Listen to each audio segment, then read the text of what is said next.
you with another edition of Cows and Quacks, exclusively on 12 Ounce Sports Radio.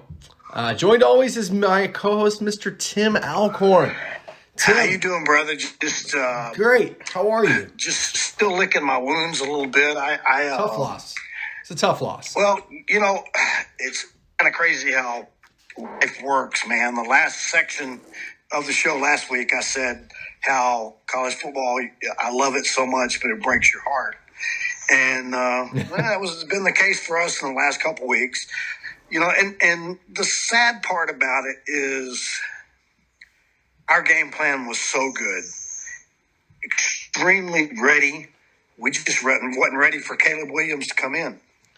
Yeah, I mean, kudos to Oklahoma for doing what they had to do to win. Not a lot of teams will do that, and it's very tough, to go to the backup quarterback, but they did it and it worked. Man, that was the best game I've seen. I don't know how many years. I mean, just incredible. It put up 500 yards in a little over 2 quarters. I can't do anything but tip my hat to him, and our boys showed out. It was one of the better college football games I've seen, and I hate to be on the losing end of it, but someone has to be on the losing end of it. Yeah, that's just it. Sometimes when you have really, really great college football games, you don't win. I've been there, I don't know how many times with Oregon, and I've seen really good games go back and forth that, we didn't come out on. I know how it feels, but, like I text you after the game and we talked, I'm like, man, you guys got nothing to hang your head about. I mean, seriously, the momentum swings in that game were freaking ridiculous, dude. I mean, just ridiculous. And there's so many things we could talk about with the game. The key point to me was on 4th and 2, we had Caleb Williams stopped. Somehow he gets through the line and goes 40 yards for a touchdown. You can't, you just can't script that. No, you can't script that. I tell you what, Oklahoma's going to be tough to beat if they can play that way consistently. See, I told you, and this is why I wouldn't rag on them because I know that every year, this time of the year, they figure it out. Now, I do expect to play them again in the Big 12 championship. We'll get into that later on. But I do believe that my Longhorns are trending in the right direction. You're trending in the right direction. We're trending in the right direction. You're 39-12 on the season. We both went 3-2 last week. 34-17. Down goes Bama at College Station in a game I wasn't expecting to really be competitive, let alone Alabama was up. I turned it off. I said, they're going to go and just end up blowing out. The next thing I wake up and it's like, okay, Alabama went down. I watched the game. I watched it consistently. Things I noticed about A&M in that game that I hadn't seen from them. I mean, really, I think since the Manziel team, Johnny Manziel team. Sorry, Jimbo put together a hell of a game plan. Okay, first assistant to ever beat Nick Saban, first unranked team to beat Alabama in I don't know how many years. Broke a win streak. I mean, everything that the records that were on the line there. I know Nick Saban doesn't really care about that stuff, but it's confusing to me how and why Alabama lost that game. A&M has just as good of players. A&M recruits incredible players on their football team. They got up for that game. And if you watch the game, that's one of the hardest places in the world to go in and play. That 12th man is real. Oh, yeah, they do a great job there. Great atmosphere. It's definitely on the bucket list to stop in and take a look at one fall afternoon and go in and look out. Kudos to A&M for doing that. What this does, though, is creates a lot of chaos in college football because now you have one team that's clearly better than the rest. Kudos to Iowa for taking care of business against Penn State. I'm going to call it right now. I'm going to jump in and call it right now. I think Georgia's the best defense ever to play college football. You think so? Better than the Iron Curtain. I think so. I think they are, if they just got a quarterback that can check down and hand it to the running back, they're going to be hard to beat. They're really that good. at every position on defense. They might not be the best, but I promise you, after 6 games, they're in the conversation.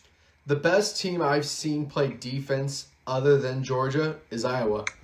I've watched them play. That game was horrendously boring until the fourth quarter, as most Big Ten games are. So my ears are open, and we got some real good friends that are Hawkeyes. Yeah, and AJ. Are you finally ready to get on? I'll give you your minutes here.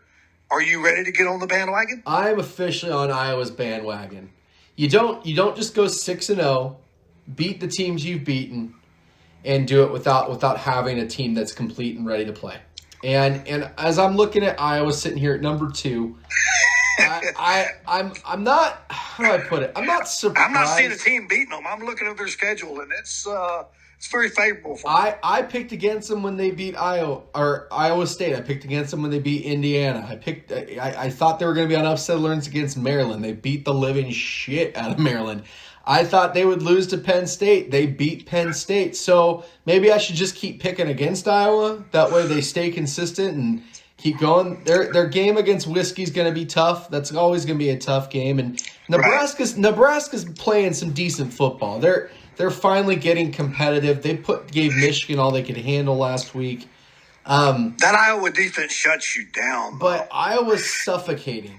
And it's not just it's not just suffocating in the way of it puts you to sleep and you wake up 4 hours later and the game's still going, because that was about a 5.5 hour game on Saturday. It's just I'm so in love with Kirk Ferentz and what he's done there, and he's had every opportunity to have an NFL job, to take any other position, and this man has honorably stayed in Iowa. And year after year had a winner, and year after year it seems like he's competing, and I admire someone like that. I do too. It's a testament to the culture and the brand they have there. Plus, Iowa has the coolest tradition in college football. After every first quarter, the fans, the opposing team turn around and wave at the children's hospital and the kids watching. It makes me cry watching it. It's definitely one of those things where you get it right, and this is why people that aren't college football fans have a hard time understanding what a special sport this really is. Not even NFL football, but just college football in and of itself. As a stage 3 colon cancer survivor, you don't know how much Iowa's fans and their opposing team means to me when they do that. It's special, man. It's absolutely special. So landscape right now, Tim, we're midway through the season. You have Georgia that does not look beatable, okay? And Iowa that looks like they could possibly lose, but I just don't see anyone in their schedule that they would possibly lose to. Maybe Ohio State. If Ohio State gets past Michigan, and there's no guarantee of that. Is this the year that Harbaugh finally beats Ohio State? If not, he's not going to have a job. He's had 7 years now, or however long, and you can go 0-10 and beat Ohio State and keep your job. But at some point in time, you got to beat Ohio State. Yeah. And Ohio State is beatable this year. I see Georgia, and we're going to get into their game. Spoiler, they're our game of the week. They played an undefeated Kentucky team, who, in my opinion, just kind of came out of nowhere this year. But they've been doing good every year. Yeah. Stoops is building a good program there. I give him credit. It's hard to be 6-0 in the SEC right now. But how did they pull this off schedule-wise? So they play Kentucky at home. Okay, they had Arkansas at home. They have Florida at home, which is a rival. Oh, I'm sorry. No. That's in Tallahassee. They had. So they had two of their hardest games. It's not Tallahassee. I think was that Jacksonville. Jacksonville. Yeah. Yeah. So they had Arkansas, and then they had freaking Kentucky, all at home. Their toughest true away game, where they're not playing in a neutral site, is Georgia Tech, bro. So as far as scheduling goes, Georgia is set up really, really nice. Now they're going to be tough. And what nothing special done. It was just the way it panned out this year. Right. No. I don't think that they, it was an intentional thing, but I think their biggest test is going to be Florida. I think that if I'm looking at this schedule, If Florida plays them the way they played Alabama, Georgia's going to have a 4-quarter game. And if they have a 4-quarter game, it's going to be really interesting to see how they finish that because they haven't really been pushed there yet. I think Florida's got the size and the offense to do it, to push them there. I don't think they got enough to beat Georgia, but I want to see how Georgia plays for a full 60 minutes. It's really easy to be up by 20 in the third quarter, put in your second and third string and finish off the game, right? And maybe give up a touchdown or a field goal in garbage time. But, these guys also, bro, they pitched back-to-back shutouts, Vandy and Arkansas, and the most points they've given up all season was to South Carolina. Like I said, I'm sold on them, and I know I said I'd never do it again, but this team's for real. This defense is for real. 3 touchdowns. 3 touchdowns. In 6 games. They've given up. Jeez, dude. This is video game level defense. Like, this doesn't make sense. Yeah. By the way, I want to get off that. Say something real quick before we get into everything else. I have not confirmed this, but there are rumors that Spencer Rattler is going into the transfer portal. Oh, he's done, dude. I heard that quite a bit. Long story short, weird situation happened, and this is what I've gathered from it. A reporter at OU was on a rooftop of a public building, and absolutely, that's what he did. He got him a powerful binocular. Go ahead, finish. And was watching him, Williams, right? Take first team reps with OU. Yeah. And then talk to Spencer Rattler's dad and mom and confirm Rattler's in the transfer portal. You really can't go back to Rattler right now. And he's Caleb rattled. Williams, that boy balled out, dude. It was 28-10 when he come in, and the rest is history. And, hey, if Spencer Rattler completes that game, we win by 40 points. Mario Cristobal, are you looking at this and are you paying attention? Are you paying attention? Please, I love you, Mario. You're my boy, and I love you, but please pay attention, which is a good segue into our game. Cal going in to play number 9 Oregon Friday night. I will be there. I leave bright and early Friday morning, come back on Saturday. So I'll miss a little bit of the games. I'll be back home for the afternoon games. It's a quick flight down the coast here to San Diego. Tim, not much can be said about Cal this year. They're not doing very well. But to me, this is really more along the lines of, okay, Oregon, who are you? Everything. Let me say this about the Oregon Ducks. Everything they wanted at the beginning of the year is still right in front of them. They can still win out. They can still get. I believe that maybe Georgia goes undefeated. I don't know about Iowa because Ohio State Michigan in the championship would be tough. I believe Cincinnati wins out, and they better get a spot. If not, all hell needs to break loose, and that leaves 2 spots. And I'm not certain that a 2-loss team don't get in this year. By the way, I don't see Oregon getting in, even if they're equal with Ohio State at the end of the season. Like, let's say both Ohio State and Oregon run the table. Ohio State's one absolutely loss. Not. You will get in over them, or they will switch to an 8-team playoff. There's not a chance. I'm telling you right now, the way it works, dude. We're not. You beat Ohio State on? Oh no, there's no way they get it.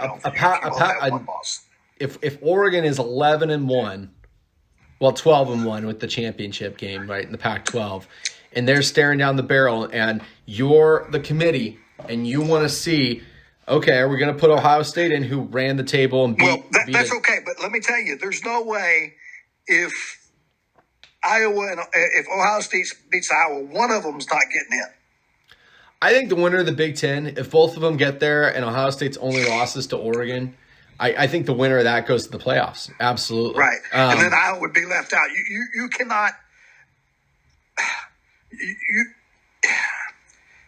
if Ohio State and both of you have one loss, you better be in there if Ohio State's in there. And I'm going to say right now, they're already ranked ahead of us. It doesn't matter. It doesn't. But the committee don't care about that. And I'm going to say this right now. Cincinnati belongs. Cincinnati belongs in the playoff. I don't know if they're going to screw them or not, but Cincinnati's for real. What takes precedence over who belongs, Tim? Yeah, I get it. The almighty dollar, man. All hell breaks loose if Ohio State gets in and Oregon doesn't. When Oregon forget about the, was it 28-21 or whatever, forget about the score. Y'all dominated Ohio State in the shoe. For Oregon to get in, this is honest. We're on the same trajectory and the same conversation as the Cincinnati Bearcats, and here's why. For Cincinnati to overcome not being in a Power 5, okay? They've already won their 2 Power 5 games. They don't have any others that are left on their schedule, okay? So they have to win out and win out big. There has to be style points. They have to basically leave no doubt in anyone's mind that this team is a playoff contender and could play with Georgia, Alabama, Oregon, Ohio State, Iowa, so on and so forth, right? So Cincinnati has to beat the living shit out of UCF, Navy, Tulane, Tulsa, USF, and SMU. And the hardest team on that schedule is SMU. Here's the thing that's going to help Cincinnati, too, real quick, is they may very well have the Heisman favorite quarterback in their team, and Ritter being on that team is going to help them when it comes playoff time, if he stays in that race. I think he will. I don't see a team on the schedule with maybe SMU waiting in the wings there that's going to fully challenge them to the degree that they need to be challenged to have a game that comes up close. Now, listen, SMU's not a slouch. No, they're not, and it's a long season, okay. And they got to get through all these other teams. Houston's playing decent ball. SMU's playing decent ball. I mean, so it's not as if that these teams that are left, and I think Houston and them square off for their championship because they don't play each other. So. Hey, that conference is strong. I know you may not say it's a Big 5. No. I think it should be a Big 6. There's a reason why these teams are going to the Big 12. They're right there. They're neck and neck. Oregon has to do the same thing with the rest of their schedule. They have to. They absolutely have to, Tim. If Oregon, squeaks by a 1-5 Cal and then, barely beats UCLA that's, training towards 500, and then barely squeaks by a 1-6 Colorado, and then beats Washington, who lost to an FCS team barely, and then struggles against Washington State, maybe beats Utah, and then barely beats Oregon State. Inside the conference, we get how tough those games really can be. It's not as if these teams don't have good players or good coaches. They know each other. They know each other like the back of their hand. But the national perception, if Oregon barely squeaks by, is Oregon's a team that doesn't belong. And honestly, I tend to agree with that. As much as I love my Ducks, and I do, listen, there is no excuse for them losing to Stanford. The calls on the last drive were bullshit, but that doesn't mean that Oregon should have been in the prevent defense after being aggressive all game. I mean, they shut them down to 15 yards in the second half, dude, and their defense was playing elite, and then they just let the game go. It was ridiculous. So, I'm not a proponent of a 12-team playoff because I think no one should get a bye. I don't think anyone needs a bye. I'm in favor of 18 or 16, and it needs to happen next year. 8 teams would be amazing. I mean, really it would. It's coming. It's coming. I promise you. Mark my word. It's coming. I want to see an 8 team. My personal rule on that is 8 teams. You take the 2 top teams in every single conference, but or you can't have more than 2 teams. Sorry, you can't have more than 2 teams in the same conference. You have to win your division, and then you have to take one at-large bid outside. So the group of 5 team has to get in. I think that those kind of rules put an opportunity in there where, like a 2007 Boise State, I mean, you look at some of these teams of the past that would have made an impact with that. Who, by the way, I consider them co-national champions, and they could have played with anybody. That team was special. That was a really cool team. It's probably the best Chris Peterson team he's ever had. Yes. And it was incredible. But my point back is Oregon has to get style points. Okay, they're going up against Cal, who they can't produce anything on offense. Okay, so our defense should be pretty solid in this game. Cal's biggest issue is their quarterback production, their ability to run on the ground, which they just really can't do right now. Their season so far, in my opinion, has been extremely disappointing. I actually expected Cal to be a lot better, but it's not like they've been blown out in any of their games. Okay, they lost by 5 to Nevada. They lost by 2 to TCU. They beat Sac State, their only win, an FCS team, by 12. They lost to Washington by a touchdown. They lost to Washington State by 15. So looking forward, because y'all are going to beat Cal. Y'all are going to beat Cal soundly. Do you play Arizona State? We don't play ASU this year. Okay. No. Okay. Well, you may play them in the championship. Maybe. We'll see what happens. I believe Oregon's going to win Friday. I 100% do. My main concern is how are they going to look doing it? Is this a team that wants to get back in the playoff discussion, has the determination and the grit and the grind and the inspiration to do it? Do they use this loss as motivation? Do they use it as inspiration and come out and just beat the living shit out of Cal? The last time they beat Cal substantially was 2009. So it's been a long time, and they beat them like 42-0 that day. It's been a long time. So I want Oregon to win big. I'm gonna call it first. You call it. Go 38-13 Oregon. Yeah, I got to see it to believe it with Oregon. I'm going to say 24 to maybe – I'm going to say 24-13. I just don't – I fell off the Anthony Brown bandwagon when I saw him completely be selfish and cost Oregon the game. I'm off that bandwagon, so we'll see what happens. Another rebound game. Take us into it here. Yeah, we got number 12 Okie State, who's Oklahoma State, which is good. That's a good football team. They're coming into Austin to play number 25 Texas, number 23. According to which poll you go on. And I believe Texas is the better team. And probably, we should have won Saturday. We didn't. But we played a hell of a game. I believe Oklahoma State's got a good team. I believe it's going to be a bounce-back game. I believe that Bijan, and this loss probably cost Bijan being the Heisman, but he's going to have 200 total yards. It's going to be a 43-28 Texas victory. I like Texas to bounce back in this game. I think that the team's starting to buy into Sark. You can see it. I was thoroughly impressed with how they came out. If they come out of the gate against anybody else the way they did last week, there's not a team in the country that's going to keep up. Winning's a process. And we're starting that process this year. This is an excellent foundation. And like I said to you during the game when we were texting, if this is the baseline for Sark, okay, and you guys can continue to produce on the field on offense, it's going to put a lot of teams in a tough spot because you have tremendous athletes. What's your receiver's name, that freshman? Xavier Worthy. I've been telling you about him all year. This guy's amazing. Dude, that guy runs 4.1 40s. Like, he is insanely athletic. And he's I've been telling freshman. you, and I told you last week on the show, I said he had some drop balls. He's going to show out this week. And, Sark went right at him that first 75-yard play. That was nice. Yes. I think as the team evolves, it's going to consistently keeping guys engaged.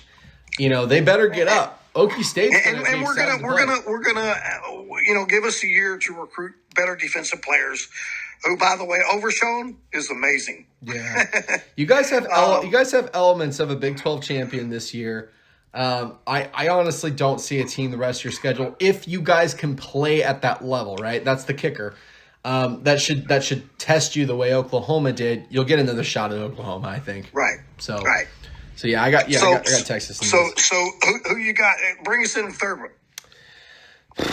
Number 18, Arizona State University playing at Utah. ASU. I can't stand these guys, dude. I'm on the Arizona State bandwagon. I think they're a pretty good team. I can't stand them. Whether you can't stand them or not has nothing to do with I can't stand Ohio State, but I know how good they are. Arizona State's not in that conversation, but Arizona State plays good defense. They run the ball well.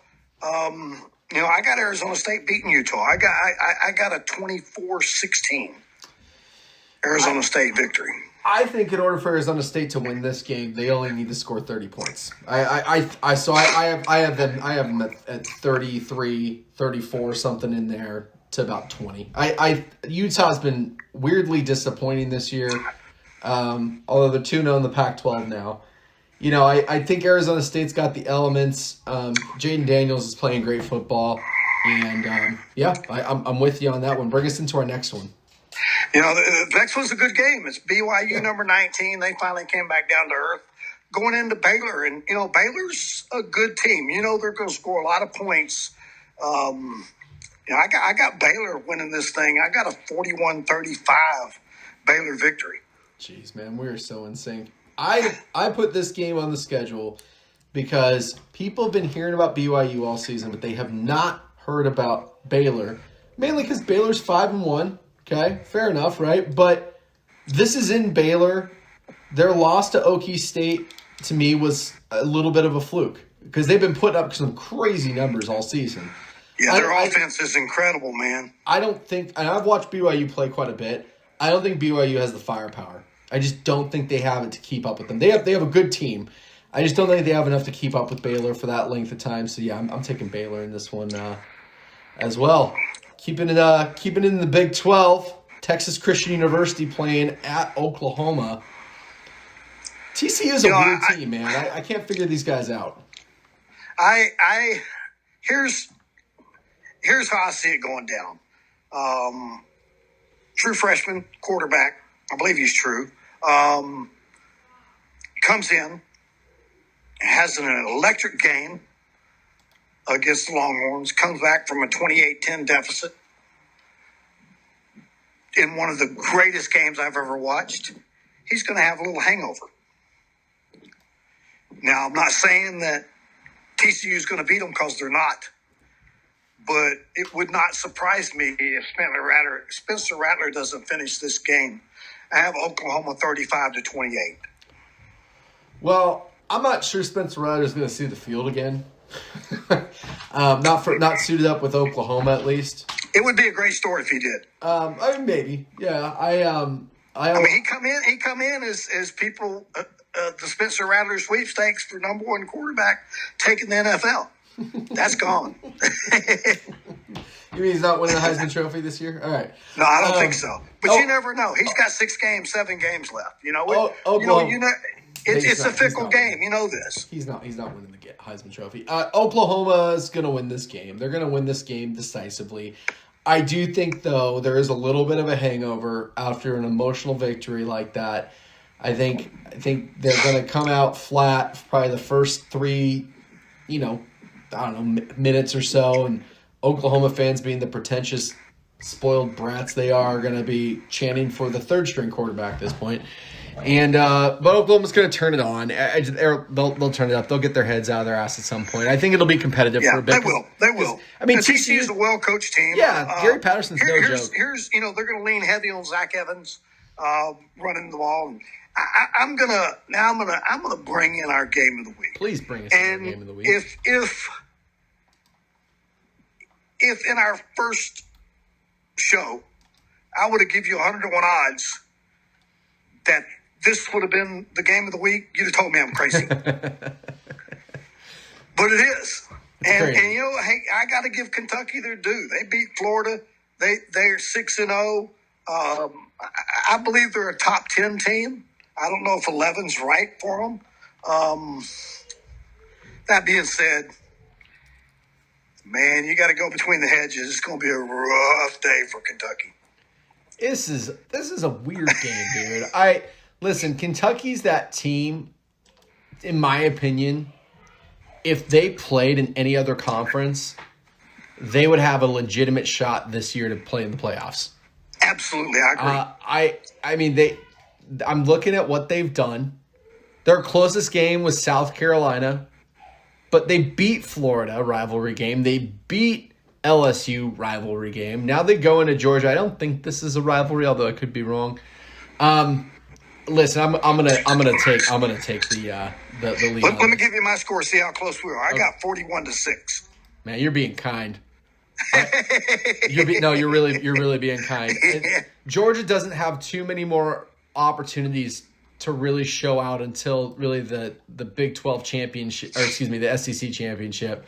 I think they absolutely annihilate them, dude. And I hate to see it because I love Kentucky, but I'm going 49-0. Like, legitimately I think believe they'll score, but I think it'll be a couple field goals. Maybe a turnover by Georgia that leads to a field goal or something. It's Georgia, and you know, they're that team, and they are and have been the number one team in the country for a while. I just, I mean, really, Tim, I thought Arkansas was going to put some stress on them. Because what was that, 49-0? 37-0. 37-0. Like, and that was a 300-yard Russian team that went in there and just got smacked around like little bitches. I mean, so if we're looking at Arkansas, right? They run a little different offense than the rest of the conference. I get that, but I mean, dude, like literally no points scored.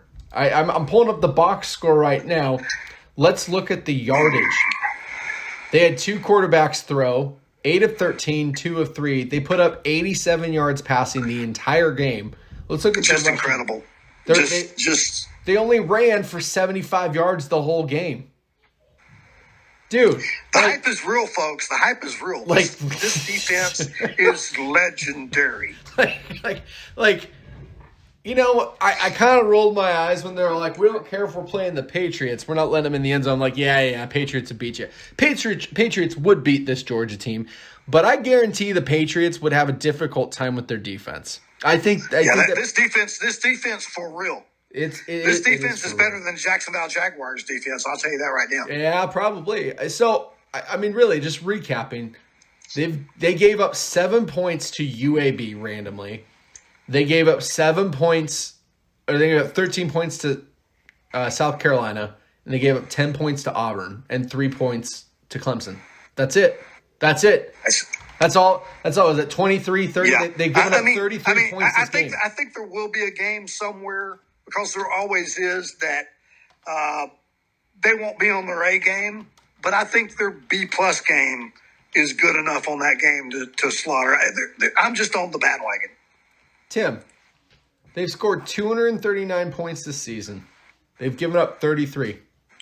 This just puts you in rarefied air, brother. And they're doing it. It's not like they're doing it in like, they're not like they're doing it like the American Conference or like that's the Mountain good West. Arkansas team that they just slapped around. They're doing this in modern day football. In the SEC. Good grief, man. Well, I think I was telling you, I think we talked about it. I was watching I can't remember the bearded guy that does all the ESPN. I like him, old Southern boy, but he was doing where he was interviewing all the SEC coaches, and he interviewed Kirby Smart, and Kirby Smart, is talking about getting there and not winning, and he says, you know what? If you knock on the door, sooner or later it's going to answer. It may answer this year.